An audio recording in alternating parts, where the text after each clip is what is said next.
queria começar explicando um pouquinho o que significa ambivalência e em que contexto isso é importante, né, para dar o próximo passo em relação a parar de fumar. Então, quando a gente acompanha um consultório, um grupo de tabagismo ou qualquer profissional de saúde, a gente tem obrigação de oferecer esse aconselhamento em relação ao cigarro. E uma das coisas principais que a gente avalia logo de cara, e que eu vou ensinar você a fazer uma autoavaliação, é sobre o seu grau de motivação para tomar uma atitude em relação ao cigarro. Então, o quanto você está motivado a querer mudar, a querer parar de fumar. Então, como que funciona isso? A gente tem uma escala que a gente usa isso no consultório, mas é bastante intuitiva e também foi desenvolvida especificamente para tratamento de tabagismo, mas é usada em várias dependências químicas, mas ela tem uma relação direta com tudo que envolve mudança de estilo de vida, de motivação, que é a escala de grau de motivação para uma mudança. E daí a gente precisa definir um conceito, que é motivação.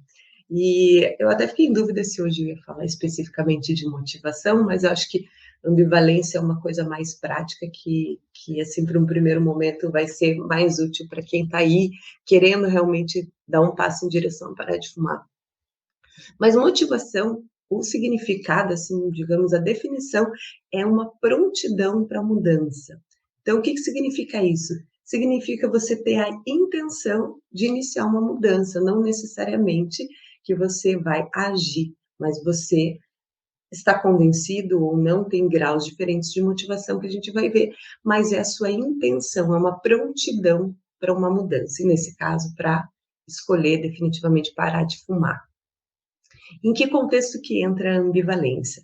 Quando a gente identifica o grau de motivação de alguém que fuma para parar de fumar, a gente tem um primeiro estágio, que é o inicial, é a base, onde estão ali quase metade dos fumantes, cerca de 40%, que é aquela pessoa que não quer parar de fumar nesse momento, ou porque desconhece os riscos do cigarro, ou simplesmente porque acha que agora não é o momento dela, ela não tem essa preocupação ainda, nem com relação à saúde, nem com relação à limitação social, de onde eu posso fumar, onde eu não posso, a opinião dos outros para ela, ela não considera nenhum problema se acharem que ela fuma bom ou ruim, enfim, ela está convencida de que não precisa mudar.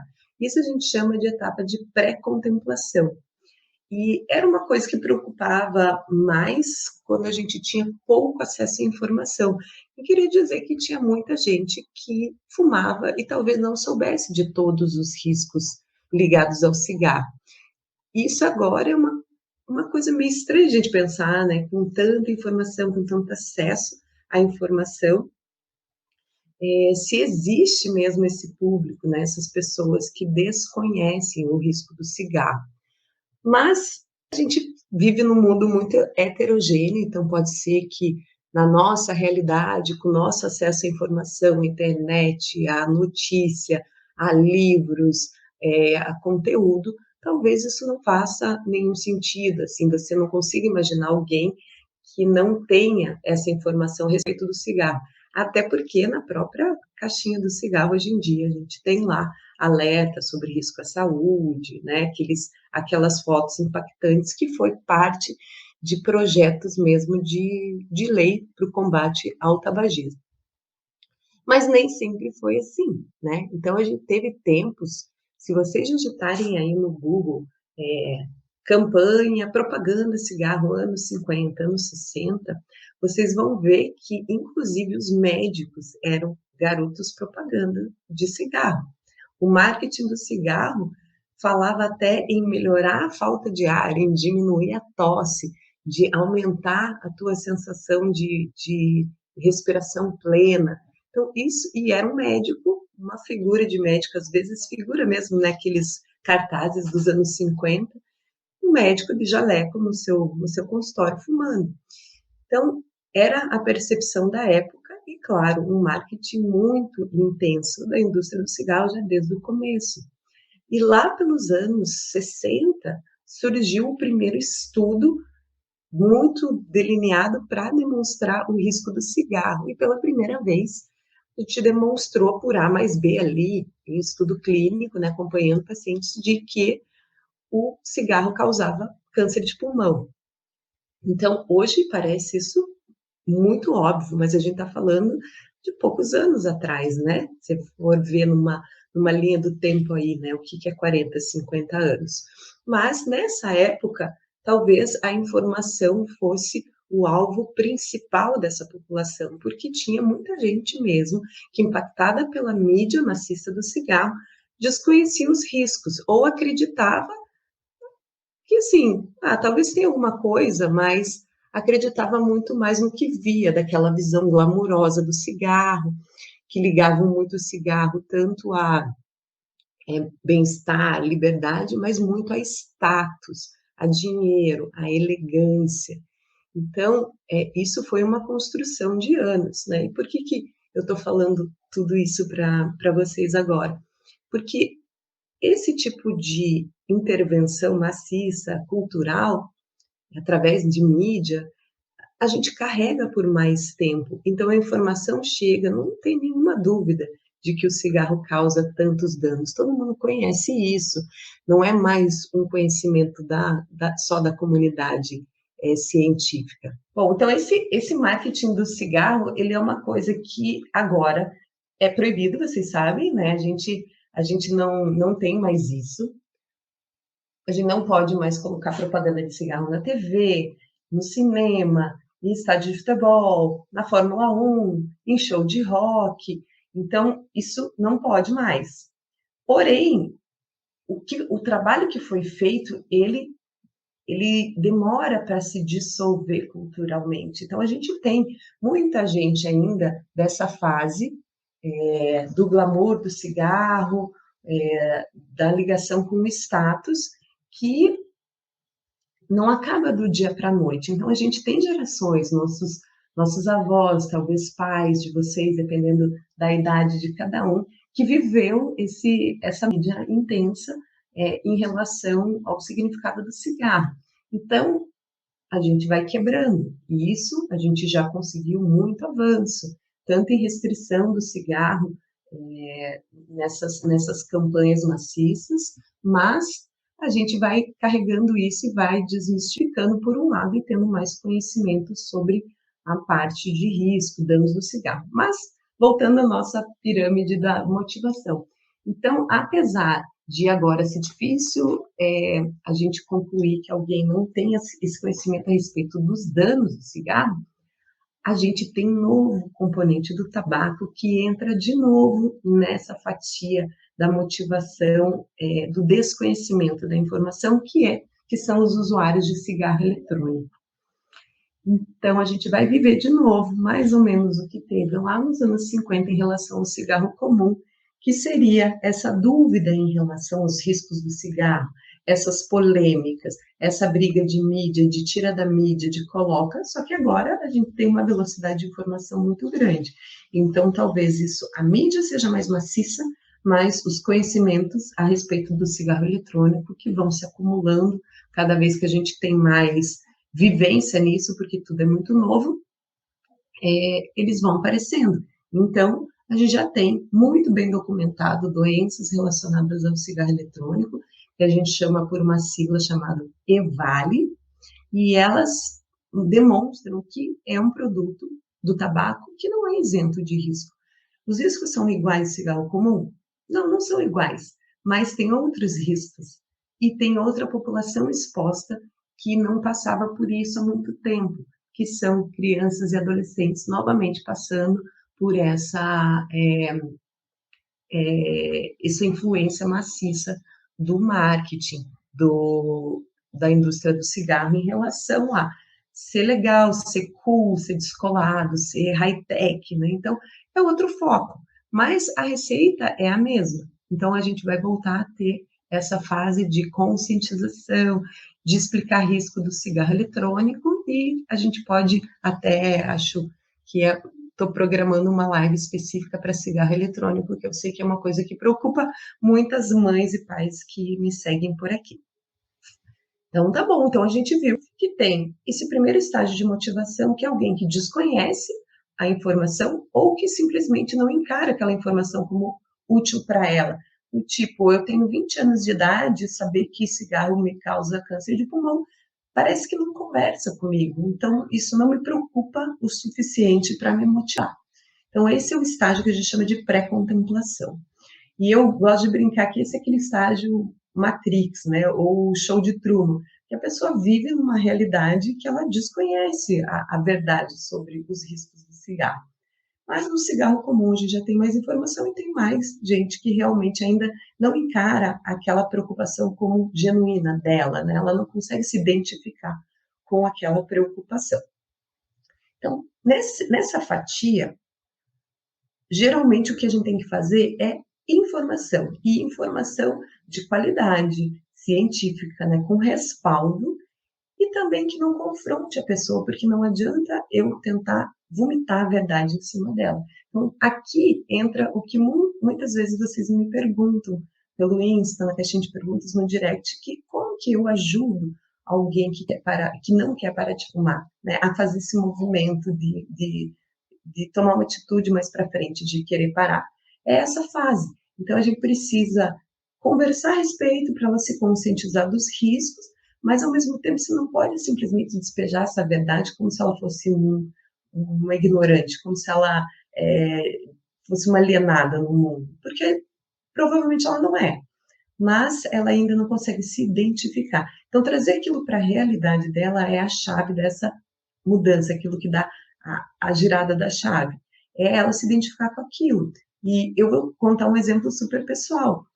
A minha mãe fumou por muito tempo, né? E eu, pneu já, não conseguia intervir nessa fase ainda com pouca experiência, enfim, no começo da carreira, e, né, casa de ferreiro, espeto de pau, e a gente, né, ou supervaloriza muito o que os nossos familiares, nossas pessoas queridas expressam para a gente. Então, como profissional, às vezes é uma relação que é mais difícil, porque eu vou ser sempre filha, e apesar dela ter muito respeito pela minha profissão, mas era uma opinião meio de filha misturada com um profissional. E eu não conseguia fazer a minha mãe ter essa identidade com o risco de câncer, de infarto, de derrame. Ela não conseguia ver isso. Uma pessoa fora o tabagismo era muito saudável, né? E ela já parou de fumar, graças a Deus, há muito tempo. Mas nessa fase eu não conseguia entender que eu precisava trazer alguma coisa que pegasse ela, que identificasse, sabe, que batesse ali, direto nela. E eu não tinha maturidade, assim, de experiência profissional mesmo, talvez, para fazer isso lá no começo, e por ser minha mãe, né? E o que que aconteceu? Quando ela foi fazer um clareamento dentário, ela estava investindo, era uma época que era um procedimento caro, agora eu não sei como estão os valores, mas era o começo dessa onda, né, dessa técnica de clareamento, e ela se interessou em fazer.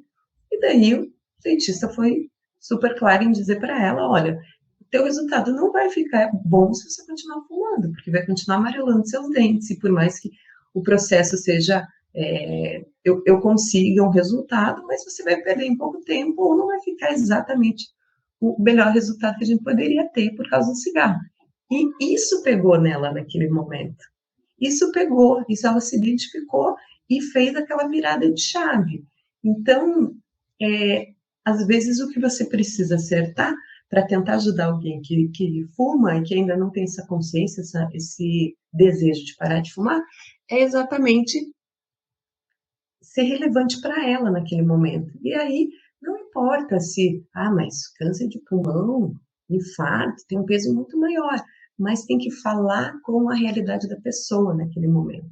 Então, essa é a fase de pré-contemplação. A segunda etapa que a pessoa passa é aquele momento que também tem ali cerca de 40% dos fumantes nessa fase, que é o motivo da live de hoje, que é a ambivalência. Então, é aquele fumante que sabe dos riscos do cigarro, sabe que tem que parar, mas sabe, não queria fazer isso agora, eu gosto de fumar, eu sei que esse negócio vai me matar, mas eu gosto de fumar, e fica sempre nesse desgaste emocional, numa balança de quero, mas não quero, tenho que parar, mas não quero fazer agora. aí daqui a pouco ele sente que tem urgência em parar, mas logo se desmotiva. Então, essa balança pendendo para um lado, para o outro, para um lado, para o outro, é um desgaste psicológico grande e é o que a gente chama de ambivalência. Então, não é só estar indeciso, é realmente estar num conflito de um caminho que tem que seguir, né, para um lado ou para o outro. E a pessoa não consegue escolher nem A nem B, ela fica sempre parada no mesmo lugar.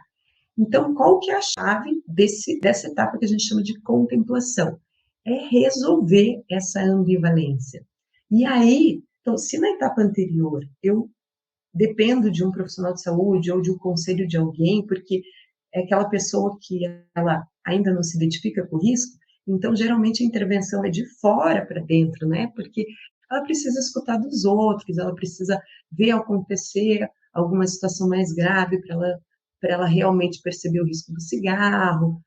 Enfim, é uma etapa onde informações externas fazem muita diferença. Agora, nessa etapa de ambivalência, da contemplação, onde você fica nessa balança, vai vendo, quero, mas não quero, você pode resolver o problema sozinho, você pode estimular a sua motivação. E aí entra uma fase interessante que eu posso te ajudar por aqui, porque não depende só de você um dia, alguém de fora ter o jeito certo de falar com você. Eu posso te ensinar aqui o jeito certo de você falar com a tua cabeça e resolver essa ambivalência. Então, para ficar mais claro, então, um exemplo externo. Não sei se vocês já assistiram um filme, eu gosto de citar sempre, chama Noiva em Fuga. É um filme antigo da Julia Roberts, bem comédia romântica, sessão da tarde, mas bem divertido, eu gosto. E é antigo, então eu vou me dar o direito aqui de colocar spoiler do filme.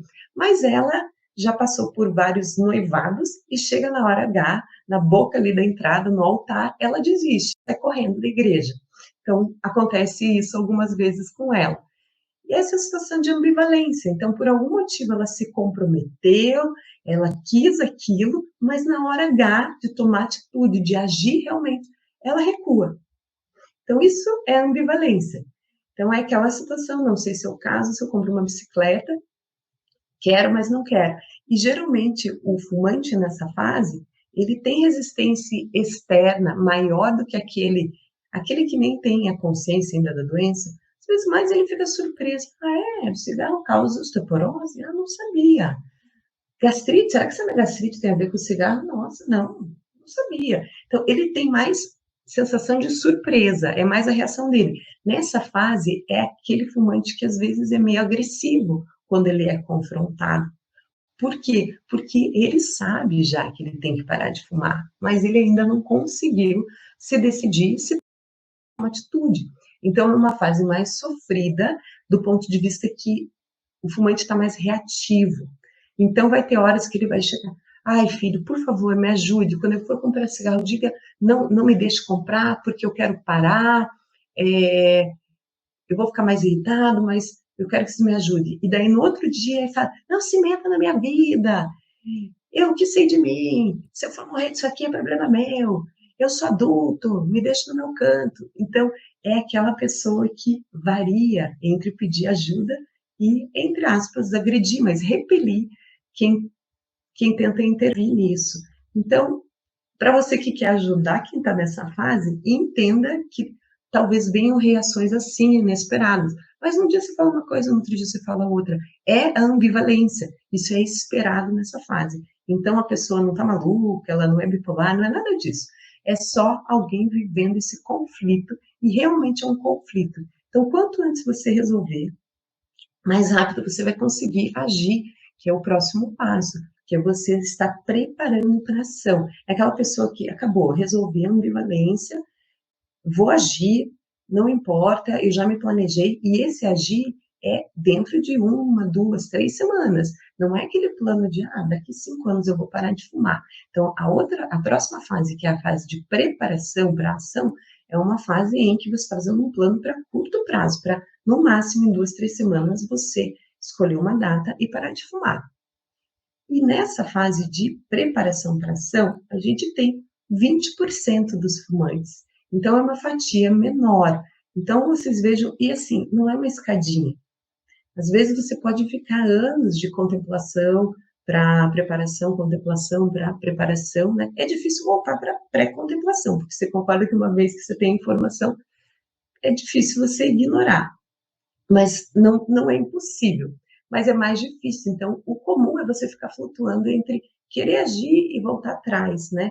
Isso significa, em última análise, na minha experiência, é que a fase anterior, a de ambivalência, que a gente está falando agora de contemplação, é que não foi bem resolvida. Então, é isso que a gente vai fazer hoje, que eu queria ensinar vocês, é principalmente para você que fuma, não que queira ajudar outra pessoa, mas o meu foco hoje seria que você conseguisse se ajudar, realizando alguns exercícios aí de trabalho mental a resolver essa ambivalência. A primeira coisa é você simplesmente se conscientizar e ser sincero com você a respeito do que você ainda considera um benefício em continuar fumando. E é estranho falar isso, né? Ai, mas que benefício que tem. Mas para quem fuma, ele está abrindo mão de alguma coisa. Pelo menos nesse momento é a forma que ele encara, que o fumante encara. Então, a primeira coisa que você vai ter que resolver é exatamente isso. Ser sincero com você e escrever, pegar uma folha de papel e, idealmente, eu gostaria que você fizesse isso agora, para você não empurrar isso para frente, ser engolido aí pela tua semana e não fazer esse trabalho. Mas pega um papel e faz uma lista de coisas que você considera benefícios em parar de fumar e coisas que você ainda considera que, se você parar de fumar, você vai estar perdendo alguma coisa, coisas que você sente que nesse momento irão te fazer falta. Então, os prós e contras, tá? Então, aqui, a gente sabe que virtualmente não existe benefício em continuar fumando, tá?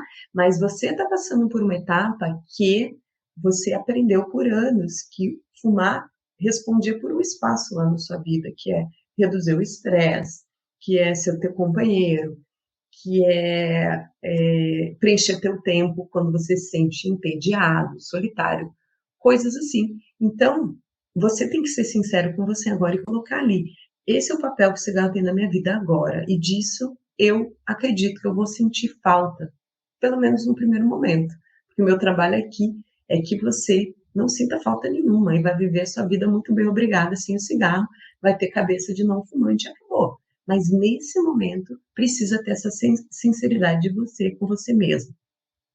Por que eu quero parar de fumar? Porque eu tenho uma tosse que eu não aguento mais, porque eu tenho falta de ar, porque eu tenho medo de ter um câncer no futuro, porque eu tenho história na minha família de câncer de mama, de câncer de próstata, eu não quero correr esse risco, sei que o cigarro pode piorar isso, porque eu quero ter uma pele mais bonita, que meus filhos têm bronquite e eu sei que eles pioram quando sente cheiro de fumaça, de cigarro.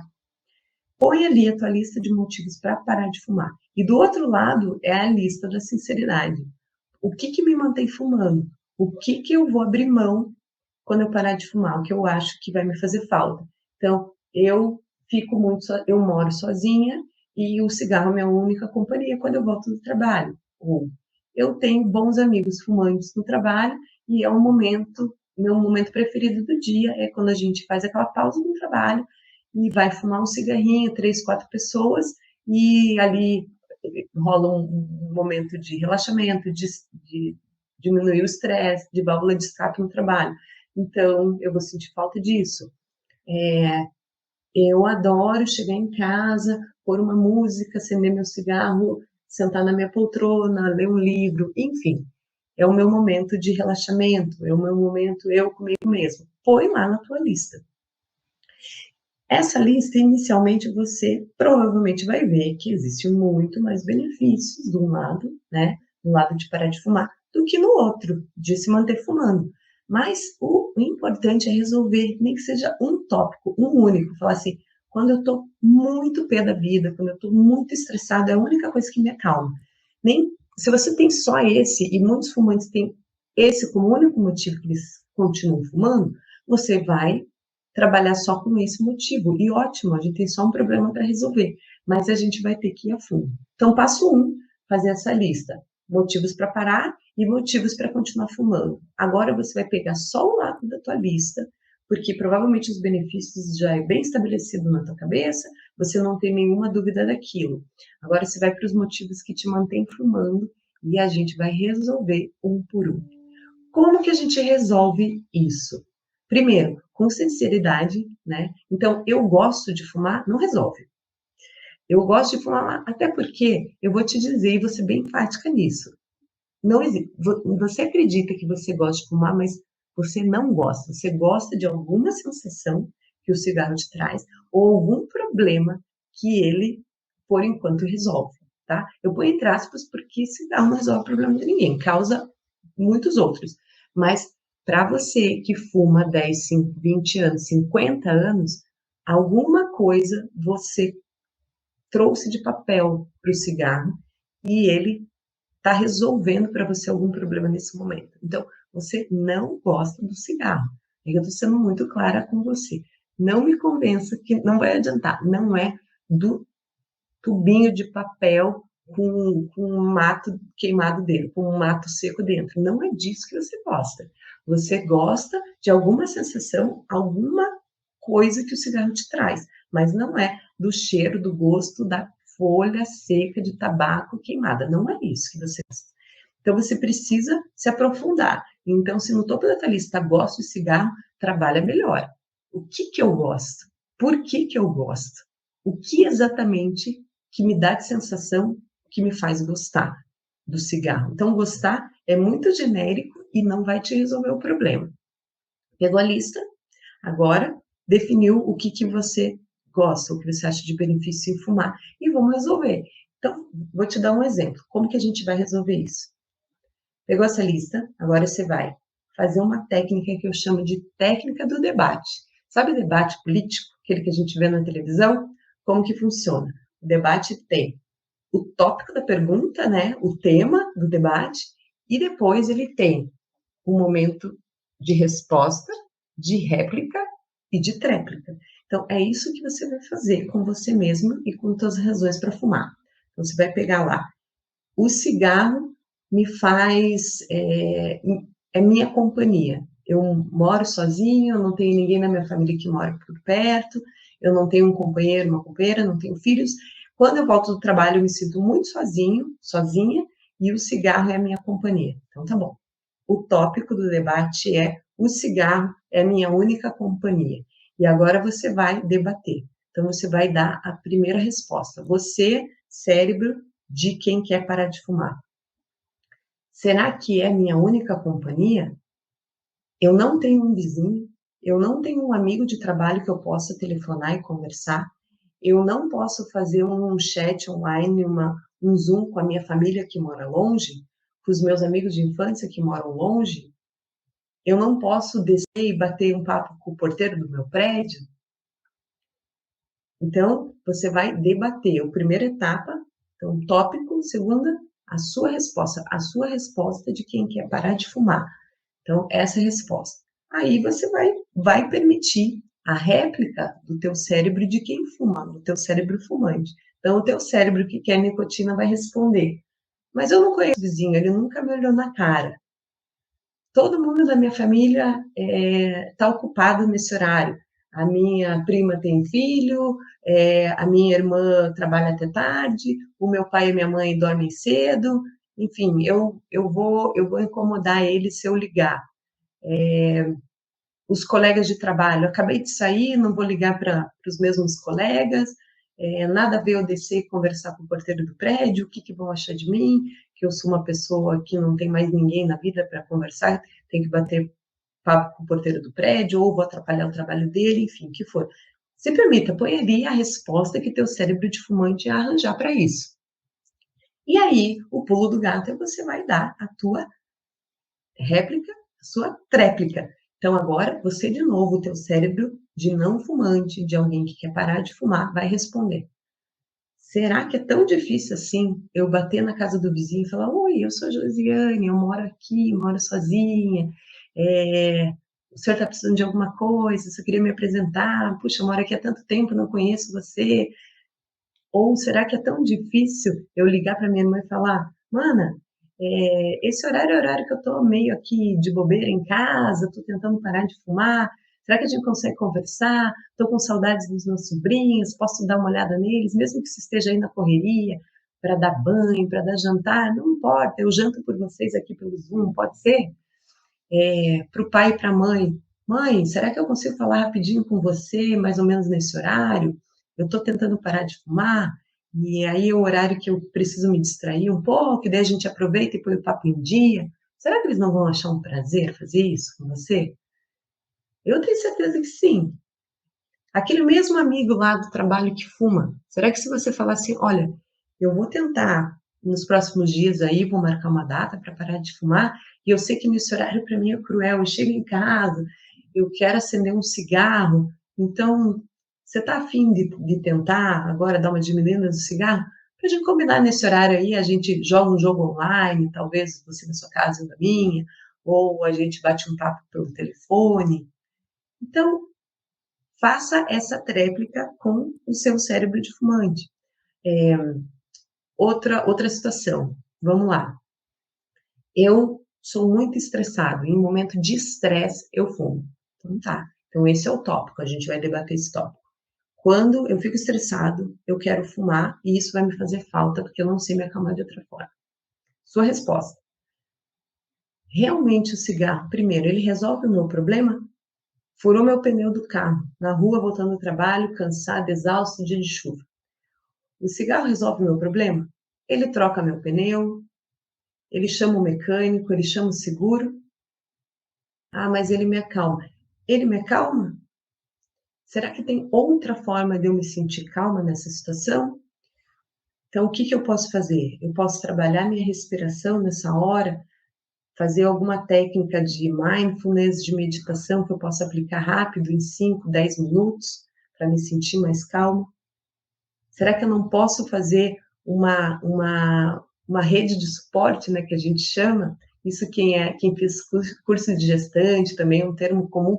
Será que eu não posso ter alguém para acessar nessa hora que eu fico estressado e ligar, falar para aquela minha melhor amiga: "Ana, eu tô parando de fumar, eu vou entrar naquela fase um pouco mais complicada, você me conhece. Eu sou muito estressada, muito nervosa e agora eu não tenho mais cigarro para me ajudar, entre aspas, nessa fase. Você se incomoda que eu te mande uma mensagem? Talvez você não possa atender, mas me manda um áudio nessa hora falando: olha, você está estressada, mas lembra, isso é só pela nicotina, vamos resolver de outra forma, vamos conversar." Será que eu não consigo ninguém nessa rede de suporte, né? Alguém para me auxiliar só nessa fase? Ou você está aqui, clica no YouTube, vai lá e vê um vídeo meu nessa hora que está estressado, só para lembrar, talvez eu não vá conseguir resolver o seu problema, o seu pneu furado, sua briga no trabalho, sua briga com a esposa, mas você vai lembrar que o estresse adicional que você está vivendo é por achar que o cigarro vai resolver, que ele vai te acalmar. E você tem técnicas outras tantas para fazer isso. Então, tem um monte de não fumante aí que usa outras técnicas para se acalmar. Então, eu não posso, nessas situações, fazer alguma atividade física? Fazer alguma atividade manual? Eu gosto de fazer crochê, eu gosto de fazer. Eu sou boa em desenhar, eu não posso usar alguma dessas técnicas para desvincular o meu raciocínio em relação àquele estresse, àquela situação, e agora me dá um tempo de 5, 10 minutos para pensar em outra coisa e depois voltar para resolver o problema? Então, essa é a tua resposta. Existe outra forma de eu lidar com o estresse que não seja fumando?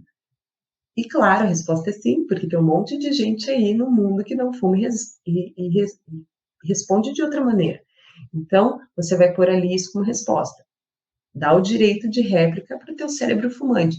Ele vai falar: mas quando eu estou na fila do banco e me estresso com alguma coisa, eu não posso sair correndo e fazer 10 abdominais, é, sair para fazer uma caminhada, não posso fazer uma atividade manual, nada disso. Não tá, mas será que você não pode trabalhar com a... Ops, vamos deixar só a resposta, sem a tréplica ainda. É, eu Minha mãe já é uma senhora, meu pai já tem um monte de problema, eu não vou ligar para eles e desabafar um monte de preocupação, a vida é minha, eu sou um adulto, eu preciso resolver sozinho, sozinha. Então, você pode ter essas respostas do teu cérebro fumante. E daí você vem com a sua tréplica. Então, tá bom, não vou ligar para o meu pai e minha mãe, são pessoas mais de idade, ou têm outros problemas, eu não quero sobrecarregar ninguém, não quero que eles se preocupem comigo.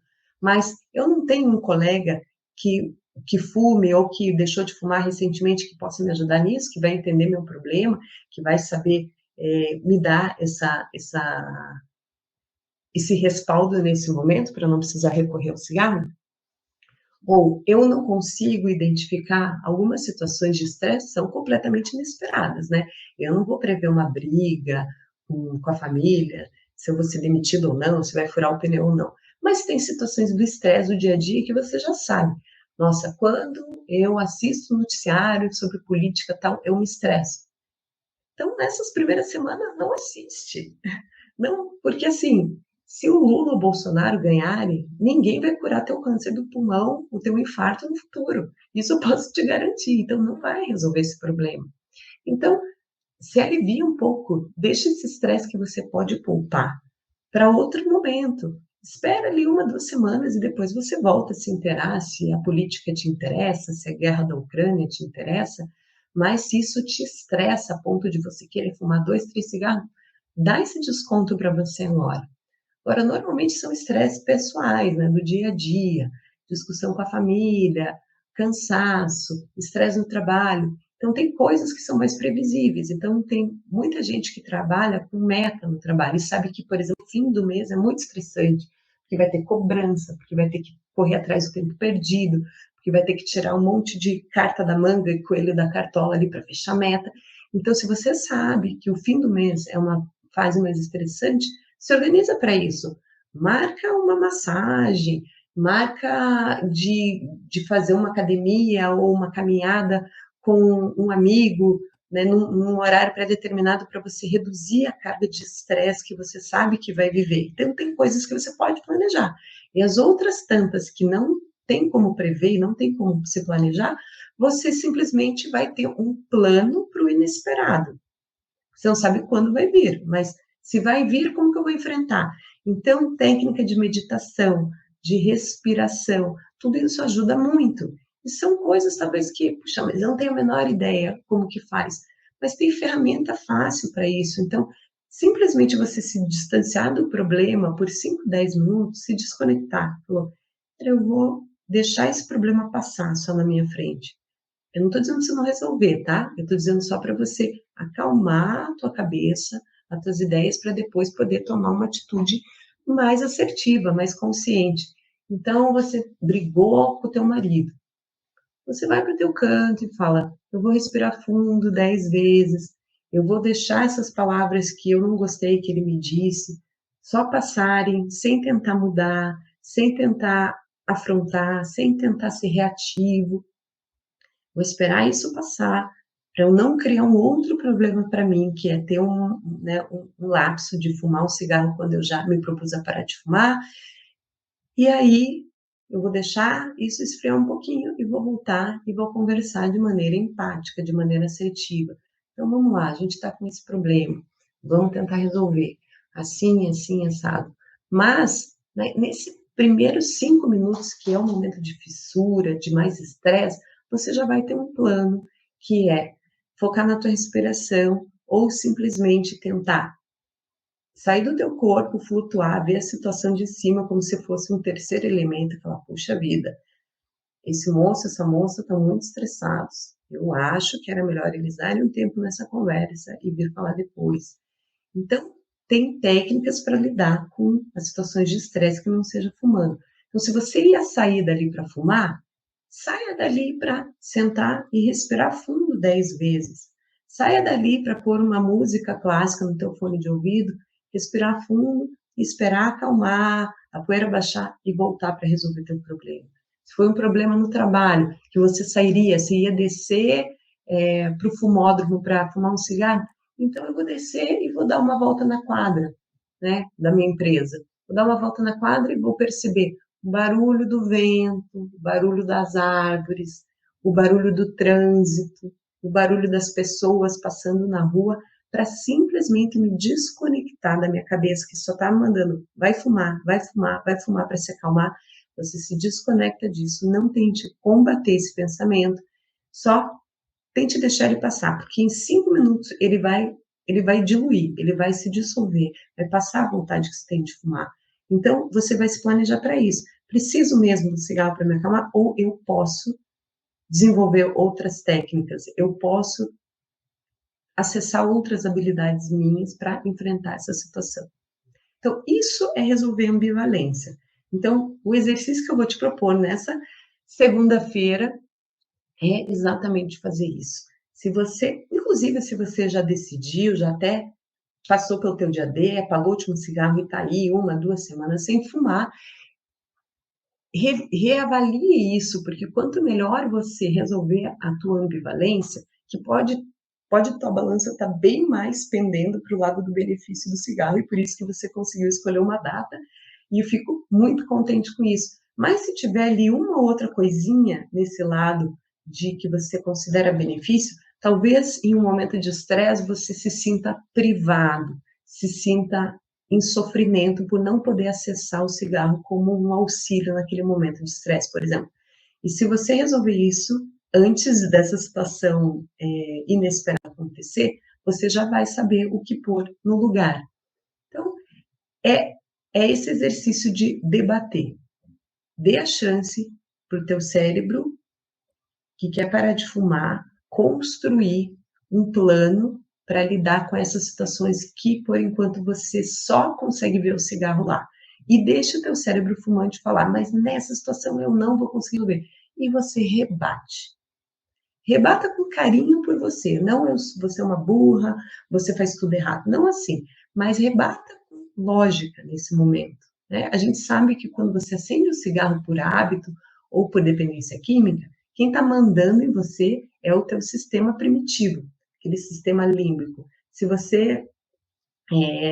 para você esse assunto é meio estranho, a gente pode falar disso em próximas lives, mas tem vídeo lá meu no YouTube explicando, né, o teu cérebro mais primitivo, que é o sistema límbico, é ele que comanda essas ações automáticas ligadas ao cigarro. Então, quando você termina uma refeição e nem viu, já está com o cigarro na mão, quem fez isso não foi o teu cérebro de ser humano, o teu neocórtex, teu cérebro mais evoluído, foi o teu sistema mais primitivo. Mas como que você dribla o teu sistema primitivo? É você, antes dessas situações acontecerem, você usar o teu cérebro lógico, racional, o teu neocórtex, para planejar de que forma você vai agir. Aí, quando entrar no modo automático, você sabe como interromper, porque você se planejou antes. Então, quando você vê aquele estímulo que já ia ligar com a tua atitude automática de fumar, você já ressignificou isso. Então, quando vier o estresse, eu vou sair, descer da empresa, vou dar uma volta na quadra, prestar atenção no ambiente ao redor para eu me desconectar daquela mensagem do meu cérebro que me manda fumar, me manda fumar, me manda fumar, e isso vai passar em 5, 10 minutos. Então, aqui eu já estou linkando para vocês como resolver ambivalência e, ao mesmo tempo, como planejar para, no momento de fissura, que é aquele desejo intenso de fumar, você saber resolver. Então, vamos relembrar, o conceito de ambivalência é aquela sensação de que você tem 2 caminhos na sua frente e você não consegue decidir qual tomar. Então, é a sua balança que fica oscilando de um lado para o outro, entre prós e contra, de tomar a decisão efetiva de parar de fumar. Como que resolve isso? Listando as 2 coisas da maneira mais sincera possível e depois confrontando cada um desses itens que te mostram que você vai sair perdendo ao parar de fumar. Coloca cada item desse e aplica a técnica do debate. Eu tenho certeza que com isso você vai fortalecer muito o seu motivo para parar de fumar e vai conseguir se comprometer a fundo e resistir a essas situações que antigamente, que por anos você associou como a única solução, o cigarro. Então, espero que tenha ajudado vocês. Deixa eu ver se surgir alguma dúvida. Às vezes você ouve tudo isso, sai daqui pensando, vai para casa dirigindo, na hora do almoço, pensando nisso, e surge alguma dúvida, me mandem por direct coloquem lá, vi sua live da ambivalência, tenho essa dúvida, e vai ser um prazer imenso em responder. Um beijo e até a próxima!